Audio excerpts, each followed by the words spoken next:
Good evening and welcome to the API, a program produced, presented and aired Tuesdays and Thursdays by the Agency for Public Information. We keep you up to date with all the latest developments in government policies and projects.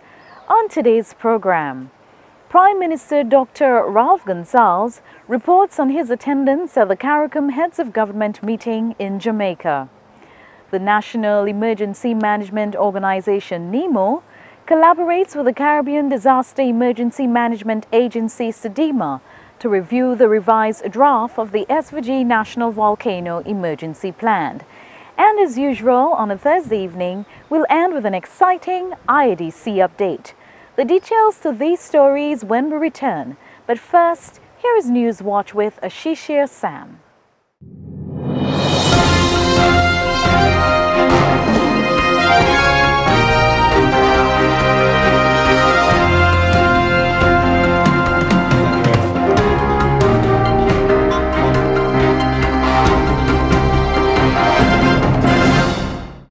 Good evening and thank you very much for joining us for Newswatch. I am Ashishia Sam. St. Vincent and the Grenadines fully supports the plan by the World Health Organization and the Global Polio Eradication Initiative for the Global Polio Eradication Endgame to replace the use of the oral polio vaccine by inactivated polio vaccine. Thus, this country will be introducing the inactivated polio vaccine into the national schedule with the administration of 2 doses of this vaccine in 2015. The main objective is to ensure that all infants under the age of 1 year are adequately protected against all 3 types of the polio virus through vaccination. St. Vincent and the Grenadines commenced the immunization program in September 1977 and has maintained a high coverage. According to Regional Advisor on Immunization, PAHO WHO, Dr. Karen Lois Bell, the immunization program has had a long and successful history. Dr. Bell also noted that the process of the Global Eradication Initiative has increased significantly. It really started with the first vaccination against smallpox over 200 years ago. And through the success of immunization, the world has been eradicated of the smallpox disease. That occurred in 1980. And because of that success, it was made very obvious that diseases can be eradicated through immunization. And consequently, poliomyelitis, that viral illness, is the next disease slated for global eradication. Meanwhile, Permanent Secretary in the Ministry of Health, Wellness and the Environment, Louis Deschong, stressed that the Pan American Health Organization remains a solid rock of support for the development of the national health sector. Deschong further emphasized that poliomyelitis is a serious disease. He, however, noted that it can be prevented with immunization. I am minded to state here this morning, ladies and gentlemen, that until polio is eradicated globally, the virus can re-enter any country, and so immunization remains a very important issue for us here in St. Vincent and the Grenadines. That was Permanent Secretary in the Ministry of Health, Wellness and the Environment, Louis Deschong. Area Representative for the West St. George constituency, Honorable Cecil Mackey, handed over 2 keyboards to the Deputy Principal of the West St. George Secondary School earlier this week as a means of boosting the school's music program. Minister Mackey stressed that extracurricular activities aid students by providing an outlet for academic development and noted that music is one such platform for self-expression and personal growth. Being involved in these activities adds discipline, focus, it assists you in your thinking process and allows you to concentrate, focus, and be disciplined in your schoolwork as well. The area representative also disclosed that the school's music program must be praised for the overall development of the institution. Meanwhile, Deputy Principal of the West St. George Secondary School, Ines Primus, noted that the instruments would be utilized effectively to enhance the students' educational journey. Minister Mackey expressed his appreciation to the St. Matthias Charity Inc. for making the donation to the school. A check valued at Canadian $38,078 was handed over to the Lions Club South on Tuesday. The check, which was handed over by Consul General to Canada, Mr. Fitzgerald Huggins, representing the SVT Ad Hoc Relief in Toronto, is to construct a home for a family affected by the December 2013 floods. The ceremony, which took place at the Ministry of Housing Conference Room, also saw the signing of a Memorandum of Understanding among the Government of St. Vincent and the Grenadines through the Ministry of Housing, the Lions Club of St. Vincent, and the Canadian non-profit organization. The government of St. Vincent and the Grenadines has provided the land for the construction of the house that will be constructed by the Housing and Land Development Corporation, HLDC. The monies were raised by the Canadian non-profit organization to construct a two-bedroom concrete dwelling house which will be completed by August 2015 for a family affected by the December 2013 floods. Earlier this year, the National Emergency Management Organization, NEMO, and the Lions Club St. Vincent South identified Miss Florestine Spring as the recipient of the house. And finally, on this evening's edition of Newswatch, the Statistical Office in the Central Planning Division of the Ministry of Finance and Economic Planning will be conducting a labor force survey in St. Vincent and the Grenadines in June 2015. The labor survey will be done in collaboration with the Department of Labor, the OECS Commission, and the International Labour Organization Decent Work Team and Office for the Caribbean. Beginning Monday, April 27, enumerators will be in the field collecting information on all buildings, dwellings, households, and businesses within selected enumeration districts throughout the country. Following this activity, the sampler will be drawn to determine which households will be interviewed. The listing exercise is expected to last approximately 1 month. The Statistical Office is soliciting the full support and cooperation of residents in the selected areas. Here's where we end Newswatch for this evening. The API's presentation continues. Stay with us. I'm Ashisia Sam. Do have a pleasant evening.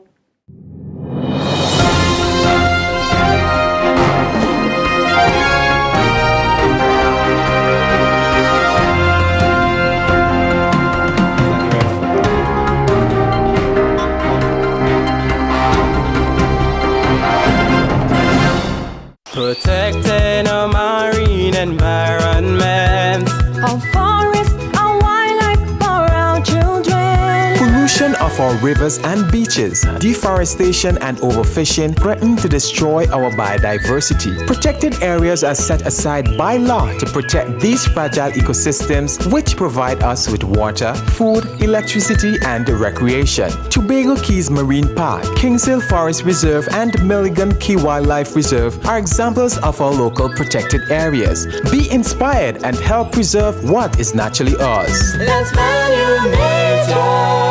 Protected areas, protect life. A message from the Environmental Management Department and the National Parks, Rivers and Beaches Authority.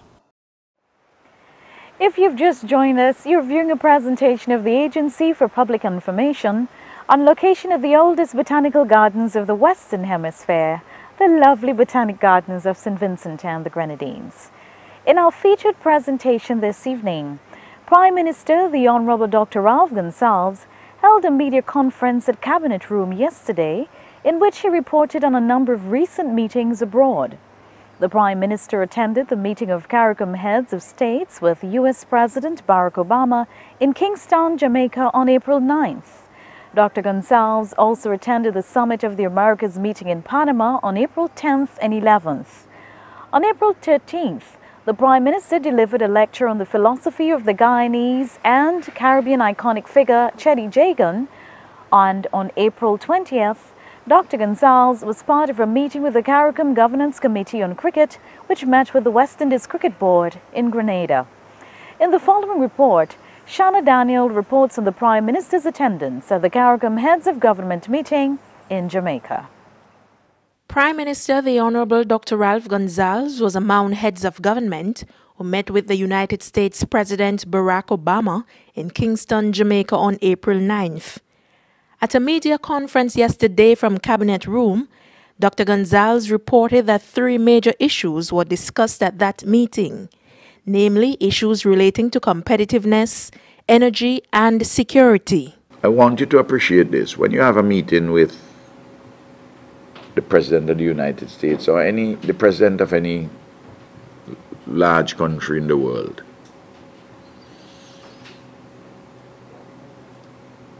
what you tend to do is to set policy frameworks and put processes in place to have issues being addressed efficaciously.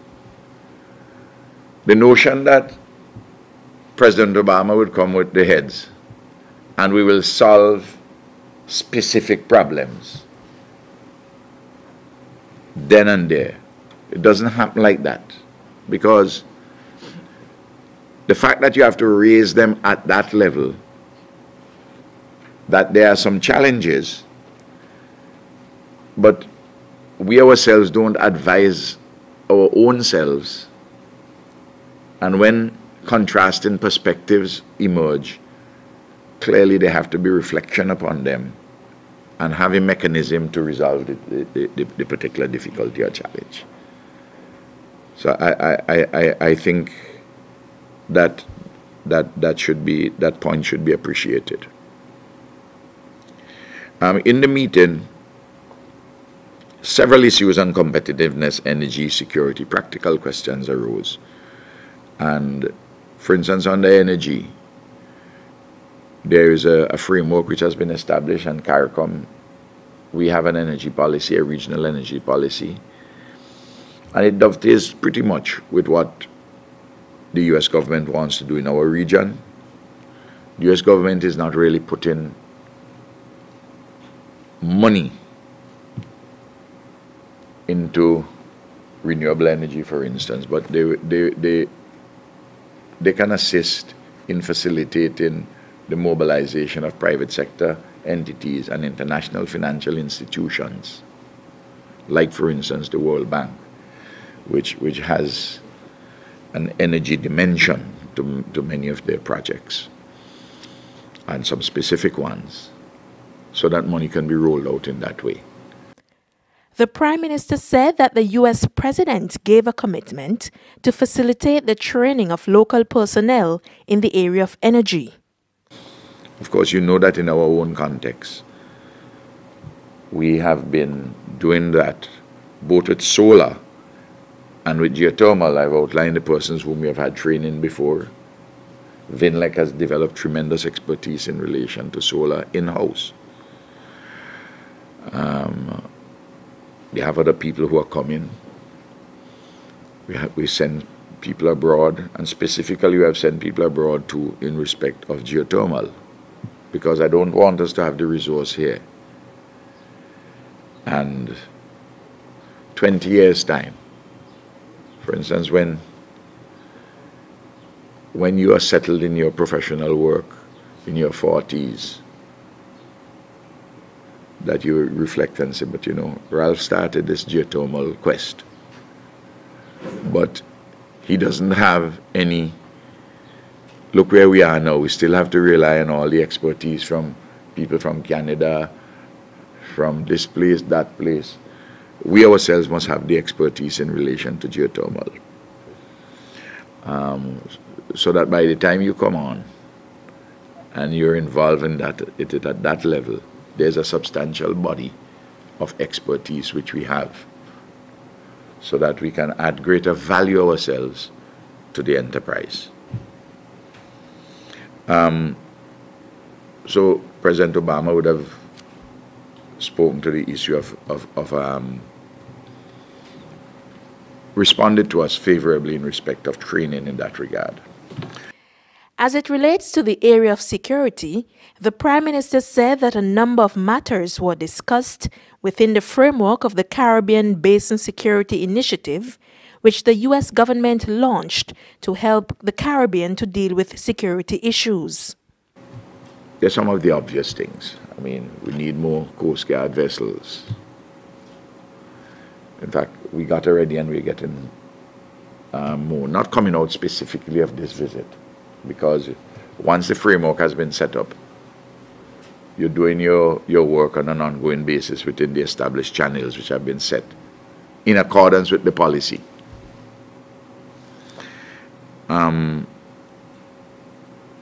Similar thing in relation to matters of competitiveness. Now, arising from that discussion with President Obama, a series of other issues emerged. Well, training was one. Migration, well, President Obama has done a fair amount of work to facilitate, at least administratively at the executive level, to make it easier for migrants who have been there for many years to be able to find a path towards residence and even citizenship, permanent residence and even citizenship. And some of those matters were discussed. The issue of FATCA, you know, the arrangements which have to be made with financial institutions because of the U.S. demanding the reportage so that people don't salt away money from the U.S. elsewhere. But some of the reporting requirements have been very problematic. One prime minister raised a problem which they have been having in their country. And the banks have talked about it generally with corresponding banking relations, so they've been sensitized on that. I have to write the president. In fact, he invited me to write him because I raised issues concerning the World Bank and the IMF. And though there's much progress which has been made through his appointments for directors of these institutions, and America is, United States of America is the major player.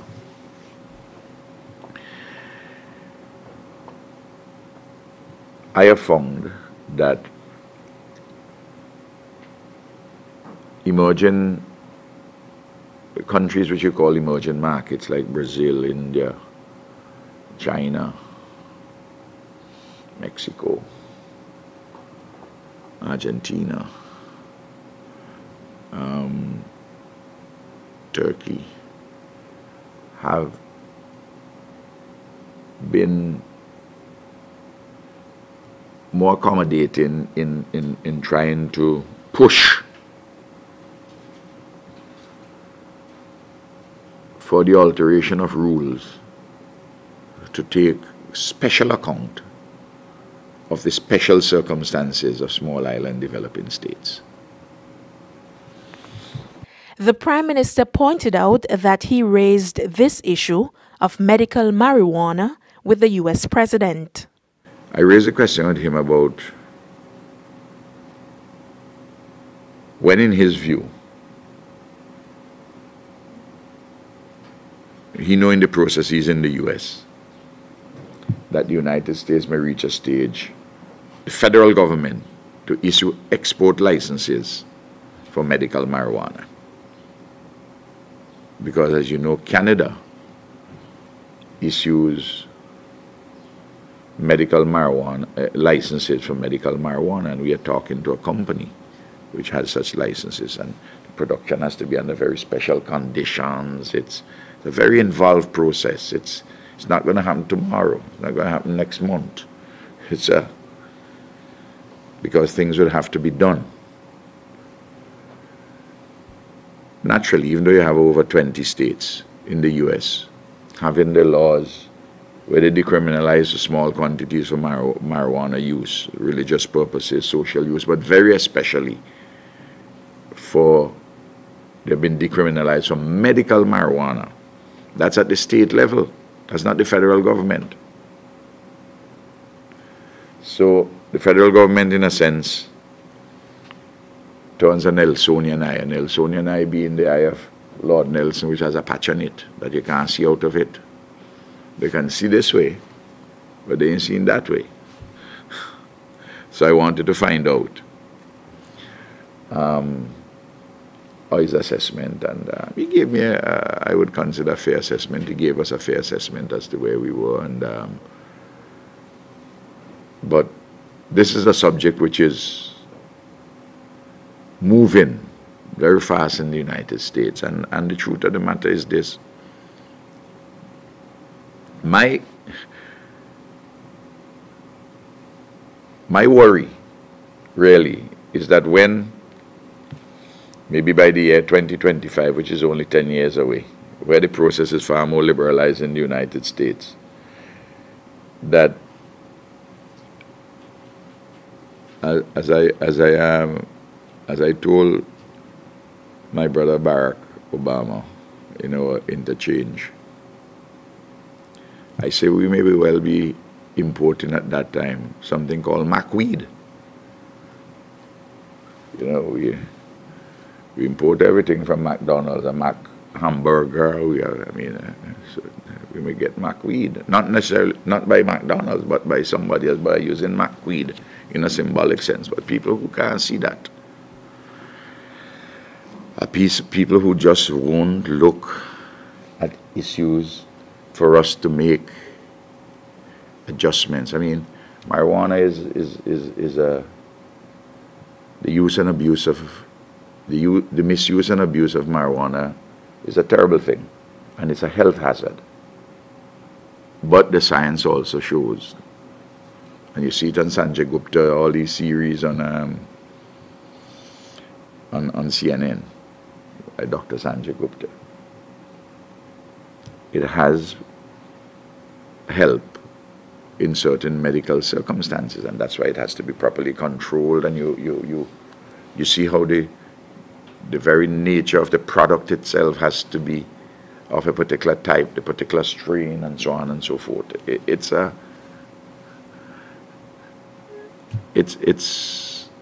complicated business, because as all science is, and where you want to deal with medical derivatives, and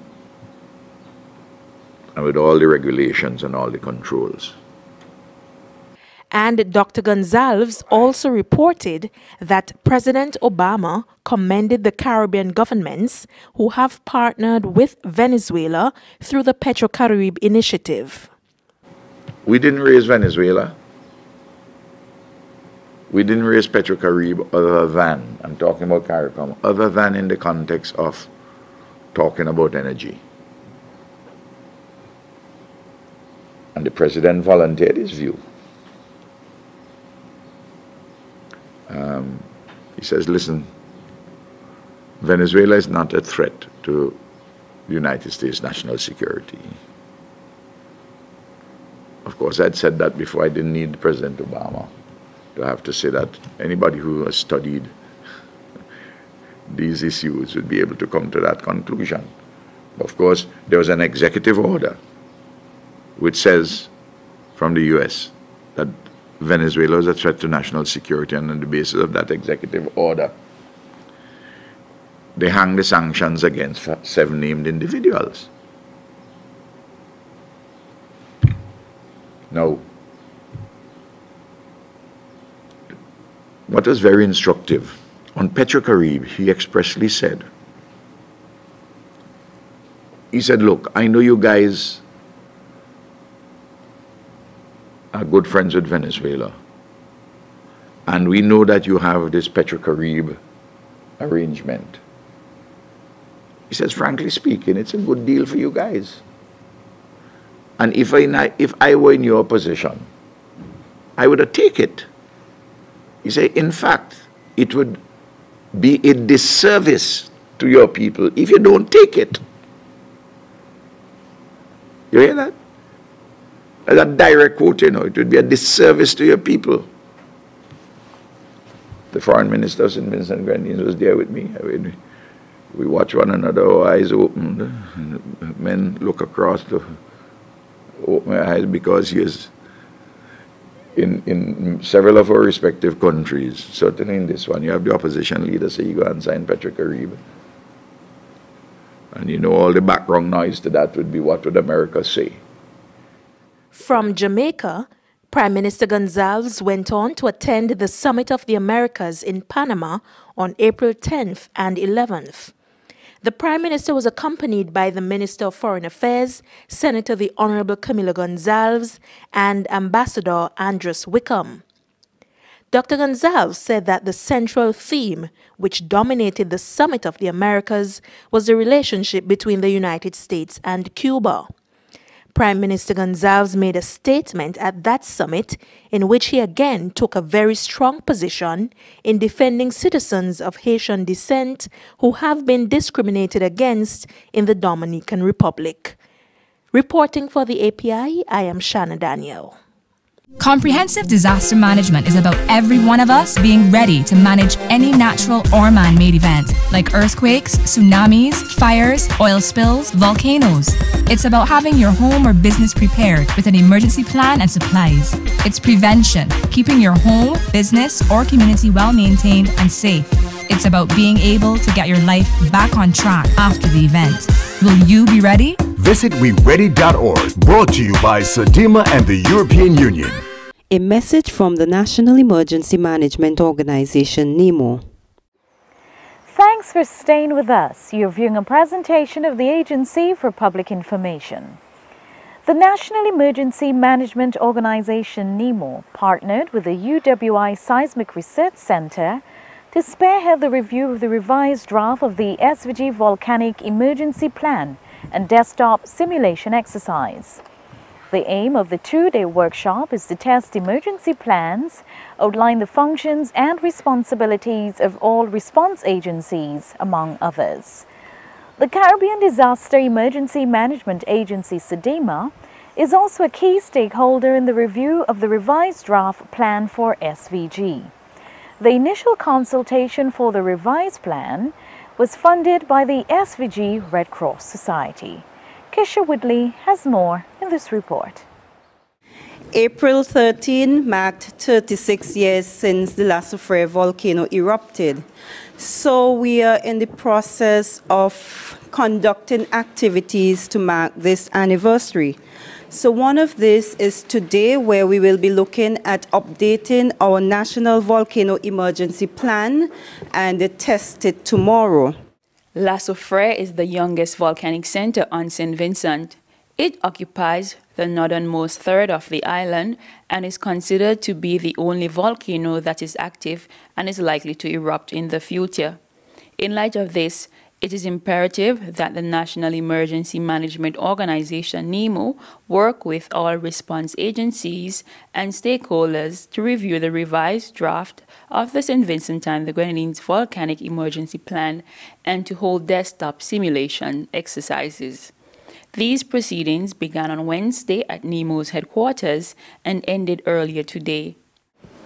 Today, we will review the revised draft of the National Volcano Emergency Plan, as developed in partnership with the SVG Red Cross Society. This revision highlights the roles and responsibilities of the key agencies and players who will be the decision makers in the event of a pending or an actual eruption of the La Soufrière volcano. I therefore urge all of us to take this process and our task seriously in accordance with the plan, as this will determine how we will manage an actual emergency. SEDIMA Operations Specialist General Oral Authors stated that the workshop was important for all response agencies and that participants will become disciples to take the message back to their relevant superiors and the rest of their teams. I just want to leave you with a thought, and I always tell people that preparedness, and we always strive to be well prepared. Preparedness is a journey. It is not a destination. And this is your first step towards that journey. And you should always strive to be better prepared today than you were yesterday, but not as good as tomorrow. According to consultant Mr. Jeremy Colomo, the revised draft of the National Volcano Emergency Plan was made possible by several partnerships and hard work. He expressed gratitude to the persons from communities within the La Soufrière hazard zones and to agencies who participated in the consultation. What struck me then was the question of the limited awareness of the plan and of the hazard itself, and their warning and other arrangements. So I think today we could say that we have gone significant steps along the way to address that gap. Certainly, we would like to see more involvement, especially from the leadership of these agencies. After the official opening of the workshop, the API spoke to seismologist Dr. Richard Robertson. Dr. Robertson added that for the last 10 years, the UWI Seismic Research Center have been visiting St. Vincent around this time and to work with NEMO on trying to ensure that they do not forget La Soufrière volcano and the potential hazards that it poses to people. We're talking volcanoes, principally La Soufrière volcano. It has been 36 years since the last eruption. And now you are talking to NEMO with other stakeholders about a national emergency plan. So right now, should we approach this with more urgency? What is at stake? Well, I think it's necessary in between eruptions, during what we call quiescent periods, to use the time to ensure that your plans are up to date and in place. St. Vincent had a volcanic emergency plan that was done quite some time ago, but it always needed updating. Unfortunately, I believe last year there was some funding made available through a Red Cross project that allowed them to get a consultant to work on the plan and update the plan, which is very good. And both the way in which the plan was done, and now they're rolling it out bringing together stakeholders, key people, players in the plan, to ensure that everybody is up to date on the plan. I think that's important. I think you always need to approach these things seriously, because volcanic hazards is one of the hazards that St. Vincent have to deal with. Once we live in the island, we will have to deal with the possibility of an eruption happening. And because of the fact that the eruptions don't happen very often, it makes it perhaps even more important that you focus on ensuring that your plan's in place and you work your plans. So one of the parts of this exercise tomorrow is that they're going to go through a scenario where they're going to pretend that there was some sort of eruption in the volcano, to make sure that the stakeholders, the people who have now been made aware of the plan, are able to work the plan. And that's what you have to do during periods of quiescence. I think our volcano, to a large extent, allows us, because of the fact that it has long periods between eruption, to both live our lives and develop things, but also plan sufficiently. That's a good and bad thing, because what it means is that people tend to forget. Yes, so right. So they start to wonder, do you really need to have a plan? But then if you don't do that, the eruption will hit you just as bad as last time. One of the key things in terms of responding to volcanic emergencies is to ensure that people are moved out of the way before the bad things that can happen from volcanoes happen. So evacuation of people is one of the key things. So I think a lot of what is involved in responding to a volcano, at least initially, is arranging an evacuation, where you put people, how you arrange them, how you manage them. And I think that's certainly, I would expect some of the things that's going to be worked in this plan, in this scenario. How can we be prepared for a volcano in a sense? The government has tried to update our building codes and, in terms of earthquakes and all these hazards. Can we prepare our houses or such for a volcanic eruption? How prepared can we be? Well, there are certain things that you certainly can do. Yes, in terms of the structures and in terms of what kind of development you have on the volcano itself. Certainly you have a hazard map that shows you where are the most dangerous places from volcano. You have a map that shows you what are the kinds of things that can happen in future eruptions, based on certain scenarios and certain models of how it could erupt. And based on that, you could use land use planning. You could plan where you put certain kinds of developments. So you don't want to, for example, ever encourage development on the volcano that is really so intense that you can't afford to lose it at some point. So yes, people live there and people wouldn't necessarily want to move from there. So you're going to have some level of settlement, you're going to have agriculture going on. But you want to make sure that people live in areas, even on the volcano itself, which are not in the highest risk areas. So yes, the whole volcano and people are living on the volcano and the whole area is hazardous, but there are certain areas within there that are perhaps more hazardous than others. So in terms of this distribution of settlement, you want to ensure that it's encouraged in a particular way. there are ways in which you could build structures that would mitigate the impact of certain kinds of volcanic hazards. So for example, ash fall.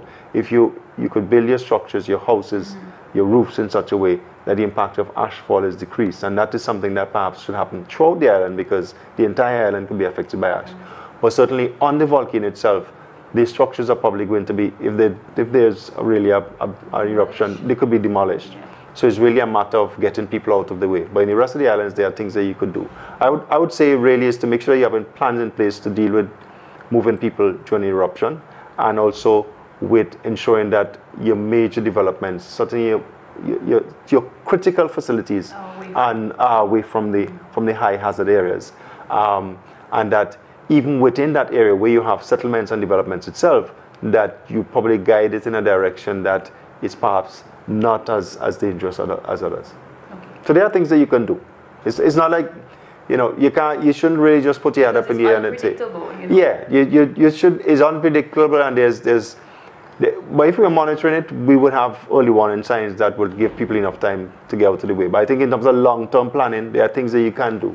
There are things that you can do that could minimize the impact.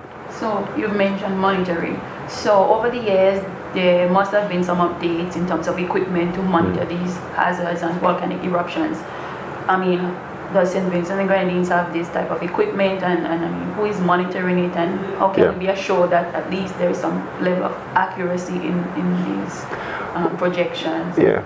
Well, fortunately, St. Vincent is one of the contributing territories to the Seismic Research Center. In the region, how the volcanoes in English-speaking Caribbean are monitored is by the islands contributed to an agency called the Seismic Research Center. We're based in Trinidad, but we actually serve the islands.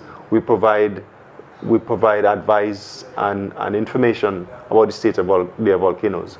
And in order to do that, we maintain a network of stations that allow us, sensors that allow us to know remotely what the state of the volcano is.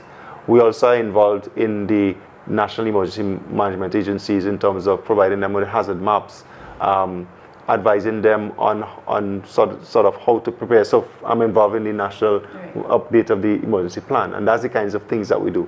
We actually here currently have a team also doing outreach work, so we work in the schools. So maintaining the education and outreach is also a key component. So how you ensure that you know what's going to happen in the future is to make sure that you have a monitoring mechanism, and St. Vincent is covered through the Seismic Research Center.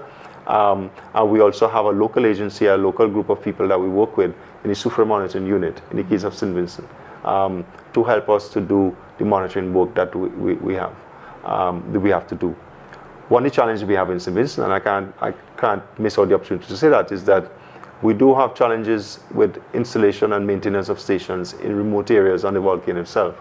And the problem is not so much maintenance of the stations itself, but responding to the damages that people themselves, vandalism of these stations. We do have problems where from time to time, for whatever reason, people destroy and damage the equipment, and it takes a little while to replace that, and it poses a great challenge. Costly too, not so. It is, yes. I mean, it's a lot of human effort. It's a lot of money to install these stations.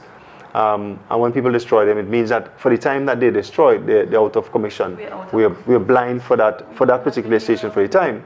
We do have redundancy so that we're not completely blind, but it takes a little while to replace it. It's costly, and we really always try to appeal to people to really leave the equipment alone, and it's there to protect them as well as to protect everyone else.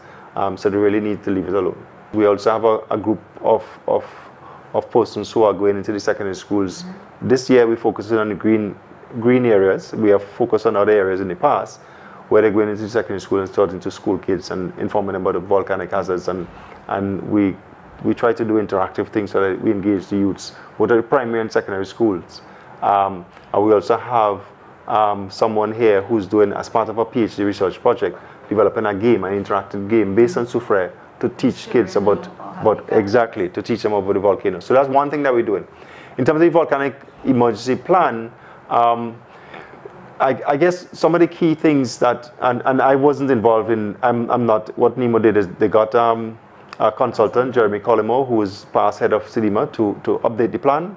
But from what I know of the plan, essentially some of the key things in looking at what we're doing today is to make sure that the key stakeholders who are involved are aware of what their roles are. Because the plan would have, one of the key things that was done in the update is to make sure that everybody who have to do various things in the plan know what they have to do, know how they have to do it, and how they interact. I think what we're doing today is to make sure that the ones who have to do it actually know what their roles are in the plan. And that's critical in ensuring that when the plan is rolled out in the future, that it's done seamlessly and it's done such that, you know, minimize the loss of lives or the impact that the volcano could have on people. These are all the questions I have. Yes. Do you have any final comments? Well, I think what I would say finally, in a sense, is that fortunately, St. Vincent in the last 2 or 3 years, we have focused, well, seismic, we have tried to focus a lot of research on soufre and St. Vincent to advance our knowledge. And there's a number of research projects that will enhance, I think, in the near future, our understanding and our scientific knowledge of the volcano, which would benefit the planning for the future. We work closely with NEMO so that the new information that comes to hand, we're trying to ensure that they have it and they can update the plans. So I think going forward, both in terms of the scientific information and also we're doing material, we're creating new material to help to educate the public. So there are some videos that were done. We're working on doing the interactive game. These are all projects that came out of research efforts that we're doing in collaboration with colleagues in the UK and other places, but sort of, you know, things that seismic have, because we focus on St. Vincent, that we have, you know, tried to get done that we probably couldn't do by ourselves. But I think the point is that that would, I think, enhance the benefit of St. Vincent and its planning for the future. And this is a good thing. That means that when the eruption happens in the future, hopefully we'll be in a better state to respond to it. Okay. Thank you, Dr. Robertson. Thank you very much. Reporting for the Agency for Public Information, I am Keisha Woodley. Our program continues with an IDC update. We'll be back shortly.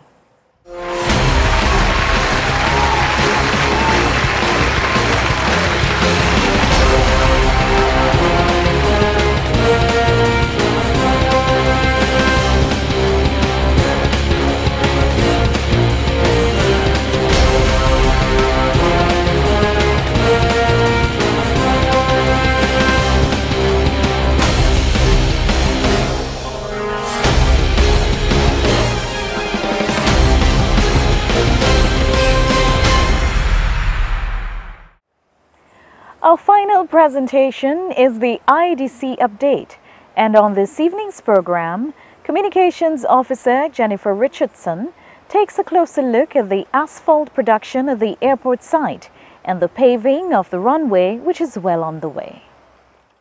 This evening we are going to be taking a closer look at the production process here at the asphalt plant. And as you know, that our asphalt paving of the runway is well on the way, and there is daily production here at the Argyle International Airport.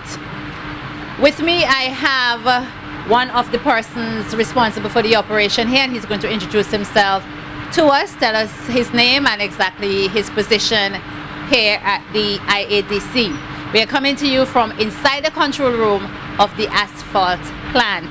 Good evening, welcome to IADC Update. Tell us your name, please. Good evening, my name is Tariq John. Tariq John, nice. What is your position here at the asphalt plant? I'm one of the 2 operators, asphalt plant operators. Okay, so you're responsible for ensuring that the asphalt plant stays in production daily and that there are no mishaps, that we keep going smoothly. Yes, that's right. Can you describe a typical day, a typical work day for you? When you come to IADC, you sit in your chair, what happens after that?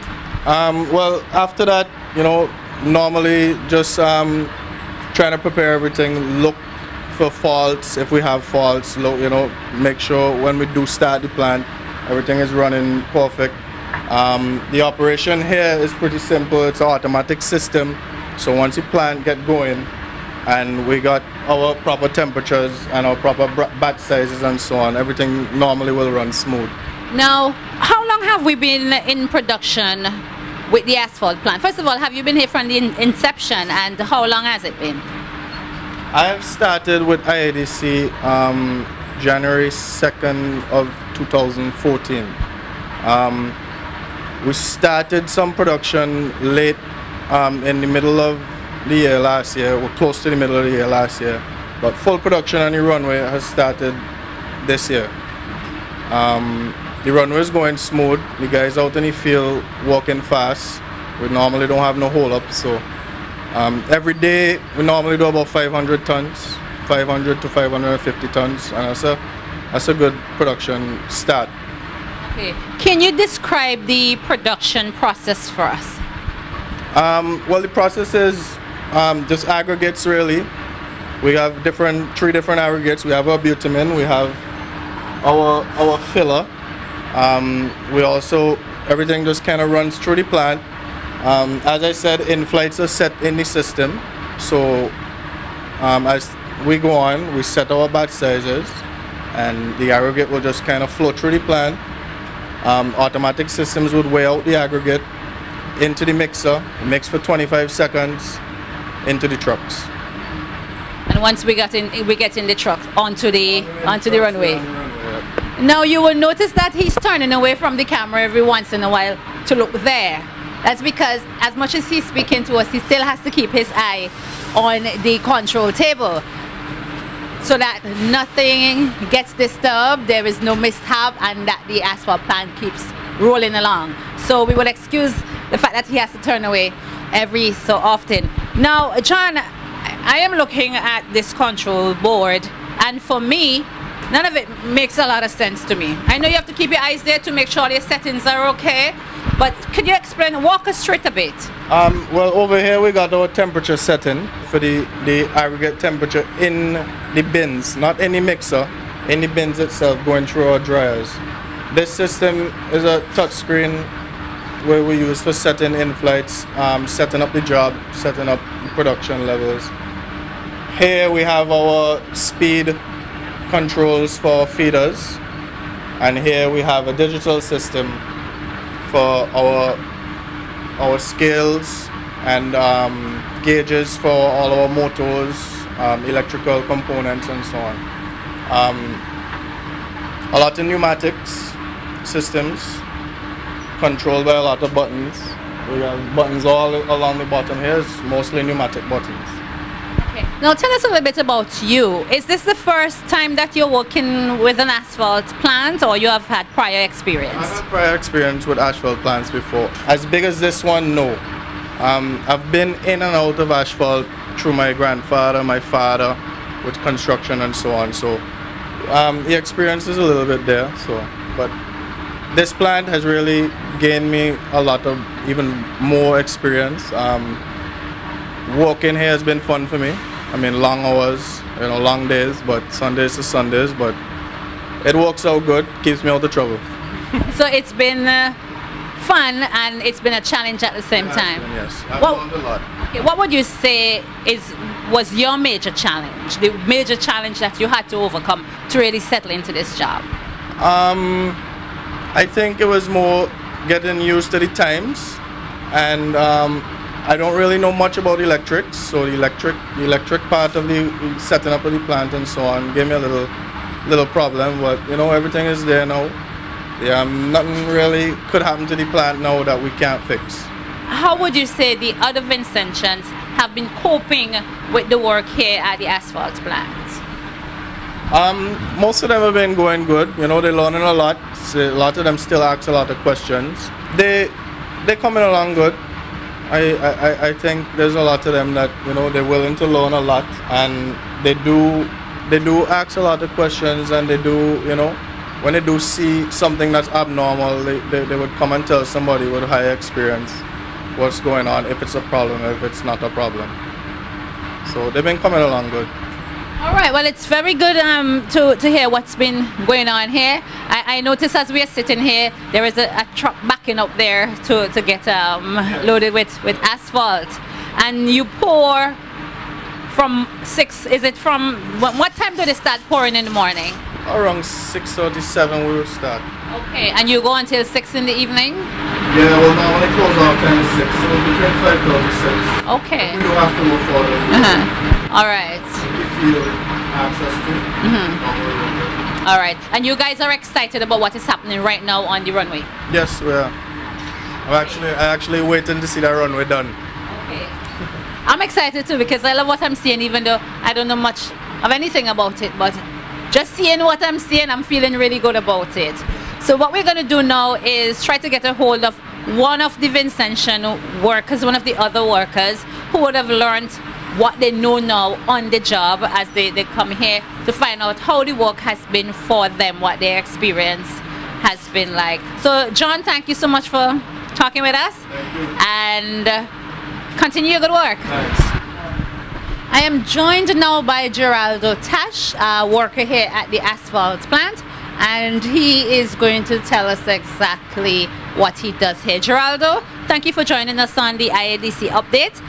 What is your position here at the Asphalt plant? What do you do? Well, basically I'm here.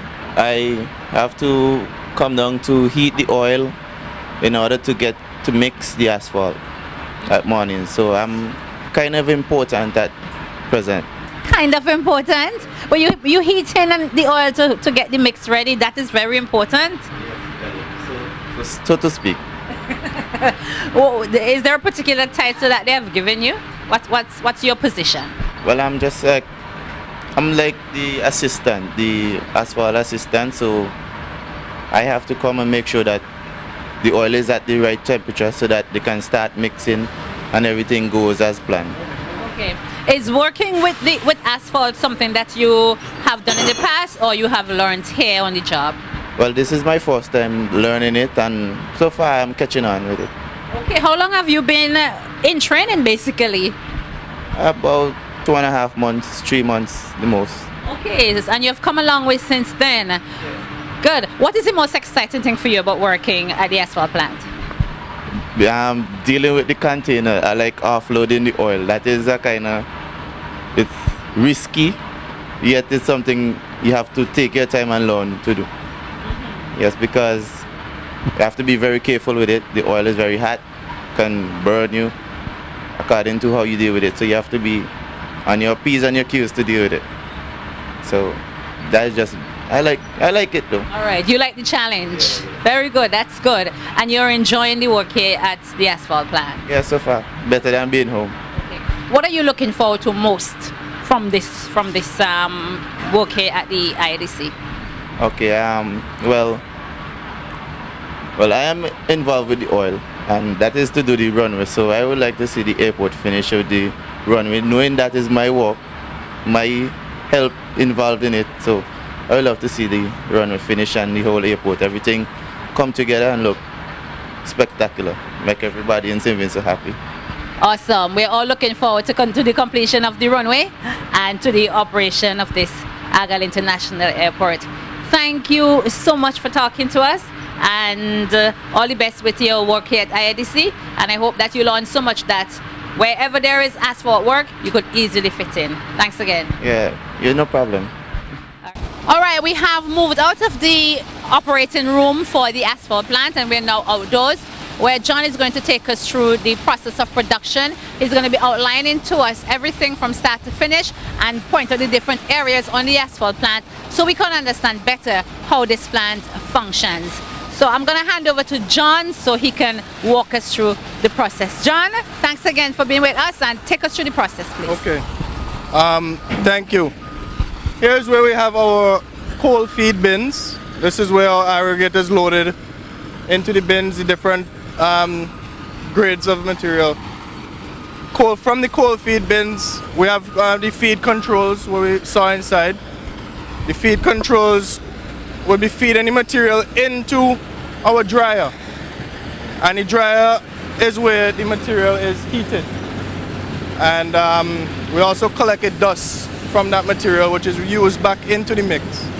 After the dryer has been heated, the material goes through a screen, and when it goes through the screen, it's broken down again into separate bins. So this is what you call the dryer? No, the spinning barrel is the dryer. Okay. Yeah, these are the coal feed bins. Okay.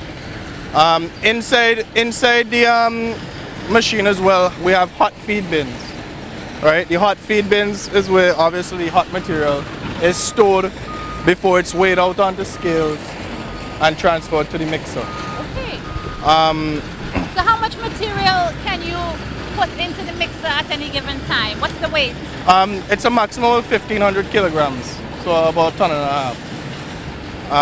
But no, when we start in, we do have to start small with small batches and get the machine to speed up and on proper speeds. Otherwise, it would slow down on us, and then we have heat increase and dung, and so the bitumen that we use, it's transferred from via pump. So it's transferred from the tanks also onto a scale and weighed out the proper proportions according to batch size. Those two wrong things I'm looking at look like oil tanks. Yes, that's where the bitumen is stored.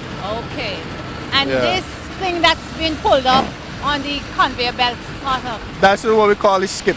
That's the skip. Yeah. And that transfers the bitumen into the... No, that transfers the hot. The hot mix. The final product into our storage silo. Okay. The storage silo would store up to 50 tons. So this funnel-like thing here is the storage? Storage silo, yes. Okay, storage. We are on our final leg of this evening's IADC update, and we are right now overlooking where the old labs were here at the IADC.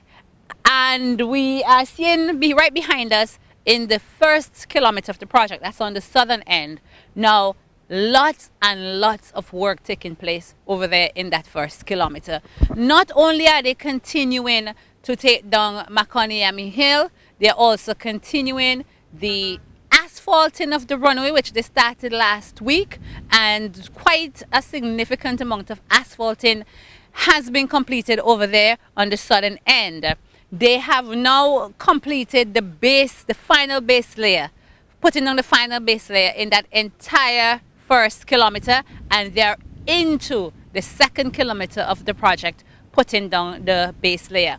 All of the final base layer that we have done in the first kilometer is now covered with that protective coating, and the asphalting is ongoing. So quite a lot of work going on there. And not only are they doing all of that work, the stone crusher is still at work. So you could imagine just how busy it is over there. So many things going on all at the same time. The weather is holding quite nicely right now, and we are pressing along with the work. We pray that it continues to hold so that we can get all of this asphalt work done, as well as the concrete work that we are doing on the aprons at the moment. This is it from the IADC update for today. We'll see you again next week, God willing.